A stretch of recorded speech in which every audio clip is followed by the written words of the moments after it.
Hello' dear এস্পিৰেণ্টছ, আশা কৰোঁ আপোনালোকে সকলোৱে ভালে আছে আৰু নিজৰ প্ৰিপেৰেশ্যন ভালকৈ কৰি আছে, পঢ়া শুনাবিলাক ভালকৈ কৰি আছে। যিহেতু এক্সামৰ কাৰণে বেছি দিন নাইকিয়া, আপোনালোকে এতিয়া প্ৰায় পূৰা নিজৰ জান লগাই দিয়ক। আজি ৰিজনিঙৰ আমাৰ থাৰ্ড ক্লাছ আৰু আজিৰ ক্লাছত আমি ক'ডিং ডিক'ডিং ডিছকাছ কৰিম। ক'ডিং ডিক'ডিঙৰ কেইটামান কুৱেশ্যনছ মই লৈ আহিছোঁ, যোনকেইটা প্ৰেক্টিছ কৰাৰ পিছত আপোনালোকে আৰু কেইটামান কুৱেশ্যন নিজৰ ফালৰ পৰা কুৱেশ্যনছটো এভেইলেবল আছে, প্ৰিভিয়াছ ইয়াৰ কুৱেশ্যন চাব পাৰে আপোনালোকে, প্ৰেক্টিছ কৰিব। তেতিয়াহ'লে আপোনালোকৰ ক'ডিং ডিক'ডিং লৈ ইমানখিনি কৰিলে যথেষ্ট আৰু তাৰপিছত তাতকৈ বেছি আৰু নালাগে। তো আহক আমি প্ৰথম কুৱেশ্যনটো চাওঁ। কুৱেশ্যন নম্বৰ 1 ইয়াত কি কৈছে, if in a certain language tape is coded as SZO then how will freeze be coded. এতিয়া আমি ইয়াত চাব লাগিব যে টেপ TAP এইটো কোড কৰিছে কেনেকৈ, SZ0। ইয়াতে আপুনি চাওক টিৰ এটা লেটাৰ আগৰ এইটো আপোনাৰ S মানে -1, এৰ এটা আগত, যিহেতু এৰ আগত একো এলফাবেট নাথাকে তো এইটো আকৌ বেকৱাৰ্ড আহিব, তাৰমানে এৰ আগৰ লেটাৰটো কি Z, সেনেকৈ পিৰ আগৰ লেটাৰটো কি O, তাৰমানে গোটেইকেইটা -1কৈ গৈছে, এটা এটা লেটাৰ আগবাঢ়ি গৈছে। এতিয়া আমাৰ কুৱেশ্যনটো সুধিছে কি, যদি টেপটো SZ বুলি কোড কৰে তেতিয়াহ'লে ফ্ৰিজটো কেনেকৈ কৰিব। যিহেতু আমি লিংকটো গম পাই গ'লোঁ যে এটা লেটাৰ পিছুৱাই আহিছে, তে Fটোৰ আগত কি হ'ব E, Rৰ আগত কি হ'ব Q, Eৰ আগত কি হ'ব Eৰ আগত কি হ'ব D, আকৌ Eৰ আগত কি আহিব D, Zৰ আগত কি আহিব Y, আৰু Eৰ আগত আকৌ কি আহিব D। তো আমাৰ বনিলে কি EQ DD YD। এতিয়া আমি অপশ্যনছবিলাক চাওঁ, অপশ্যনত আছেনে নাই। অপশ্যন ABCD এইটো EQ DD YD। আশা কৰোঁ আপোনালোকে বুজি পালে এইটো। নেক্সট কুৱেশ্যনটো আমি এতিয়া মুভ কৰিম। আহক আমাৰ এতিয়া ছেকেণ্ড কুৱেশ্যনটো আমি চাওঁ। ছেকেণ্ড কুৱেশ্যনত কৈছে যে FULFNHW is coded as cricket then how EULGH will be coded. অপশ্যনটো ইয়াত দিয়া আছে, আপোনালোকে এবাৰ ভিডিঅ'টো পজ কৰি নিজে কৰিবলৈ ট্ৰাই কৰক আৰু মই ইয়াত চলিউশ্যনটো কৰি দিওঁ। চাওক, লিংক এটা এষ্টাব্লিছ কৰিবলৈ ট্ৰাই কৰিব লাগিব। চবতকৈ প্ৰথম FCURLIFC। চাওক ইয়াত কি গম পোৱা গৈছে, আমি যদি এলফাবেটবিলাক লিখোঁ ABCDEF,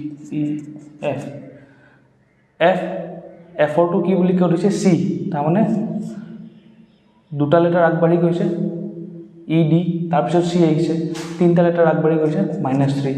এনেকৈ U আৰু R ইয়াৰ মাজতো কি ৰিলেশ্যন আছে -3, আৰু Uৰ তিনিটা লেটাৰ আগৰ লেটাৰটো হয় R, ঠিক তেনেকৈ Lৰ তিনিটা লেটাৰ আগৰ লেটাৰটো হয় I, ঠিক তেনেকৈ এইটো একে, এনেকৈ Nৰো তিনিটা লেটাৰ আগৰ লেটাৰটো হয় K। তো এইটো পেটাৰ্ণটো আমি গম পাই গ'লোঁ যে -3কৈ গৈ আছে। এতিয়া আমাৰ কুৱেশ্যনটোত চাওঁ আমি EULGH। এতিয়া আপোনালোকে হয়তো কৰিব পাৰিলে এতিয়ালৈকে, এৰ তিনিটা লেটাৰ আগৰ লেটাৰটো কি হয় B, Uৰ কি হয় R, Lৰ কি হয় I, Gৰ কি হয় D, আৰু Hৰ কি হয় E।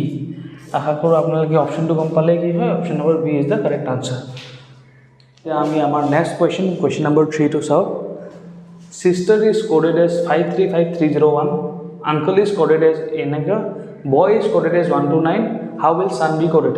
মনত ৰাখিব, এনেকুৱা টাইপৰ কুৱেশ্যন যেতিয়া আহে তেতিয়া আমি চাম যে চিষ্টাৰ কেইটা আছে 1 2 3 4 5 6, 6টা লেটাৰ নম্বৰ কেইটা আছে 1 2 3 4 5 6, 6টা, ঠিক আছে।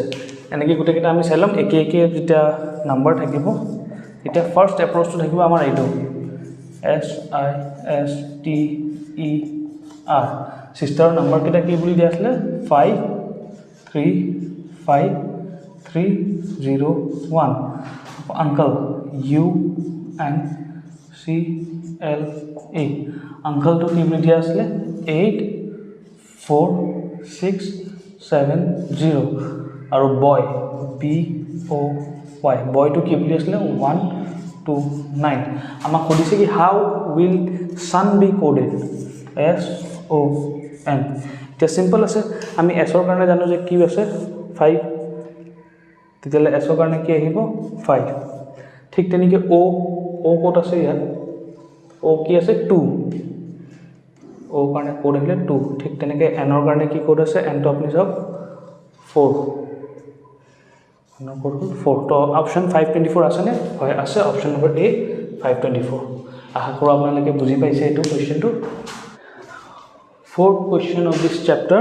Ahok ami etu sao ki koise question tu in a certain code language 24685 is written 33776 how is 35791 is written here ami question tu pati do 24685 etu ki boli likha hoise 33776 so yat eta relationship eta ami establish koribole try korim ইয়াত কি হৈছে 2 পিছত আহিছে কি 3 আকৌ 4 পিছত 3 6 পিছত 7 8 পিছত 7 5 পিছত আকৌ 6 ইয়াত সব 2 পিছত 3 আহিছে মানে এটা লেটাৰ বাঢ়িছে এটা সংখ্যা বাঢ়িলে আকৌ 6 পৰা 7 আহিছে মানে আকৌ +1 হৈছে 5 পৰা 6 আহিছে আকৌ +1 হৈছে এটো আমি গম পালো আৰু 4 ইয়াত কি হৈছে 4 পৰা 3 মানে -1 হৈছে আকৌ 8 পৰা 7 ইয়াতো -1 হৈছে তাৰ মানে আমি বুজি পালো কি যে এই সিৰিজটোত এই লেটাৰৰ যোনটো সিৰিজ আছে তাত এবাৰ এক বাঢ়িছে আৰু একবাৰ এক কমিছে এবাৰ +1 হৈছে এবাৰ -1 হৈছে আকৌ +1 আকৌ -1 আকৌ +1 হৈছে ঠিক তে আমি প্যাটাৰ্নটো গম পাই গলো তেতিয়ালে আমাৰ 3 5 আমি ওপৰত লিখি দিছো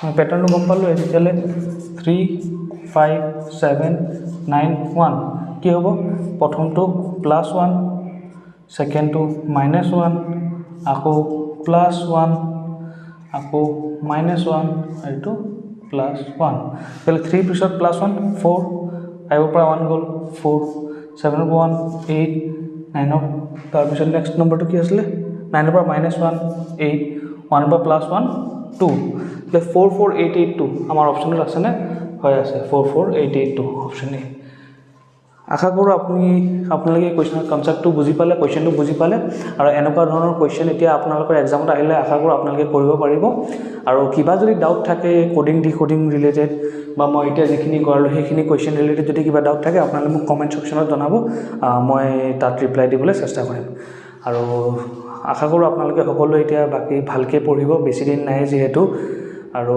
কিবাও ডাউট থাকিলে জনাব Thank you for watching this video.